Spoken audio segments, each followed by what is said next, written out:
திருவள்ளூர் பாராளுமன்ற தொகுதியைச் சேர்ந்த 6 சட்டசபை தொகுதிகளில் இருந்து அனைத்து வாக்குச்சாவடிகள் மொத்தமாக 256 வாக்குச்சாவடிகளிலிருந்து வாக்கு இயந்திரங்கள், வாக்குப்பதிவு இயந்திரங்கள் அனைத்தும் நேற்று இரவு முழுவதும் இங்கு வரப்பெற்று பத்திரமாக ஸ்ட்ராங் ரூமில் வைக்கப்பட்டுள்ளது.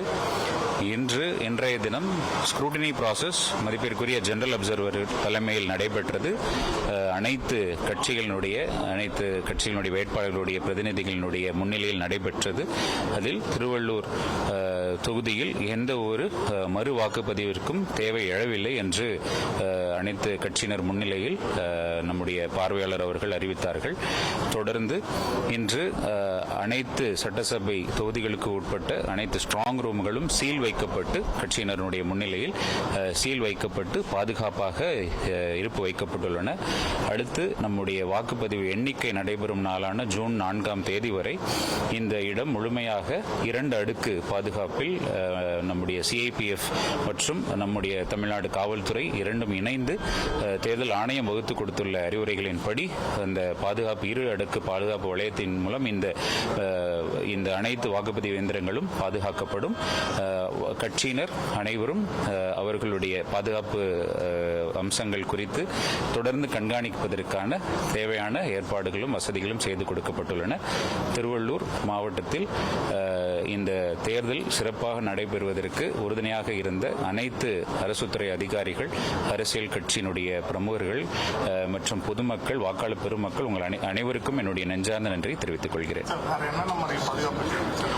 ஸோ இதில் நீங்கள் பார்த்தீங்கன்னா இப்போ நம்முடைய எல்லா ஸ்ட்ராங் ரூமுமே அந்தந்த கைட்லைன்ஸ் படி உள்ளே வச்சு சீல் வச்சுட்டோம். அந்த எல்லாருடைய பார்ட்டிஸோட முன்னிலையில் உள்ளே இருக்கக்கூடிய எல்லா எலக்ட்ரிசிட்டியை டிஸ்கனெக்ட் பண்ணிடுவோம். டிஸ்கனெக்ட் பண்ணிவிட்டு இந்த என்ட்ரன்ஸ் வந்து கம்ப்ளீட்லி சீல்டு.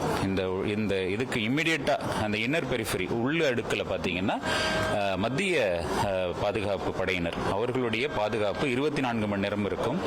இந்த வளாகம் முழுவதும் 150க்கும் மேற்பட்ட கிட்டத்தட்ட 170 கண்காணிப்பு கேமராக்கள் தொடர்ந்து 24/7 இருக்கக்கூடிய அது ஃபீடு இருக்கும். அந்த லிங்க் நானே அங்கிருந்து வேணா கலெக்டர் ஆஃபீஸ்ல இருந்து பார்த்துக்கலாம். இங்க அந்த எல்லா சிசிடிவி கேமராவோட ஃபீடுமே இந்த முதல் அடுக்கு பாதுகாப்புக்கு அடுத்து ஒரு 2ஆம் அடுக்கு பாதுகாப்பு நான் சொன்ன மாதிரி தமிழ்நாடு காவல்துறையை சேர்ந்த படையினர் மூலமாக பாதுகாப்பு கொடுக்கப்படும். அதற்கு வெளியே ஒரு வளாகம் அமைக்கப்பட்டு அங்க வந்து அந்த சிசிடிவி ஃபீடை 24 மணி நேரம் கண்காணிப்பதற்கு ஒவ்வொரு கட்சியினரும் அவர்களுடைய பிரதிநிதிகளை நியமித்துள்ளார்கள். அவர்கள் தொடர்ந்து கண்காணிப்பார்கள். எந்த விதமான அனைத்து தேர்தல் ஆணையம் அறிவுறுத்தியுள்ளபடி அனைத்து பாதுகாப்பு அம்சங்களும் ஏற்படுத்தப்பட்டுள்ளன. மற்ற மாவட்டங்கள் வந்து 3 அடுக்கு 4 அடுக்கு பாதுகாப்பு நம்ம மாவட்டத்திலே வந்து ஏற்கனவே நடைபெற்ற மாதிரி 3 அடுக்கு தான் போட்டோம். இல்ல 3 அடுக்கு தான். 2 அடுக்குன்னா இது இமீடியட்டா ஸ்ட்ராங் ரூமை ஒட்டி நான் சொல்றது இந்த இமீடியட் பெரிஃபெரி சிஐபிஎஃப். இப்ப நான் சொல்ற அந்த 2வது அடுக்குக்கு வெளியே பாதுகாப்பு காவல்துறையினர் இருப்பாங்க. அதுக்கு அடுத்து உள்ள இந்த வளாகமே பாதுகாப்புல தான் வந்துடும். ஸோ நான் சொன்னது வந்து இந்த பில்டிங்க்கு மட்டுமான பாதுகாப்பு. இந்த வளாகமே நீங்க சொல்ற அந்த 4 அடுக்கு பாதுகாப்புல தான் இருக்கும். நீங்க பாத்தீங்கன்னா யாரும் அனுமதி இல்லாமல் இந்த வளாகத்துக்குள்ள நுழையவே முடியாத மாதிரி ஒரு சூழல் தான் ஏற்படுத்தப்பட்டது. நன்றி. போதும்பா. ஒவ்வொரு கட்சியினருக்கும் அவர்கள் நியமித்த பிரதிநிதிகளுக்கு அனுமதி உண்டு. அவர்கள் இந்த கண்காணிப்பு கேமராக்கள்ல இருக்கிறது தொடர்ந்து கண்காணிக்கலாம். அவர்கள் ஆட்களை நியமிச்சிருக்கிறாங்க, அவங்க தொடர்ந்து கண்காணிப்பாங்க. நன்றி.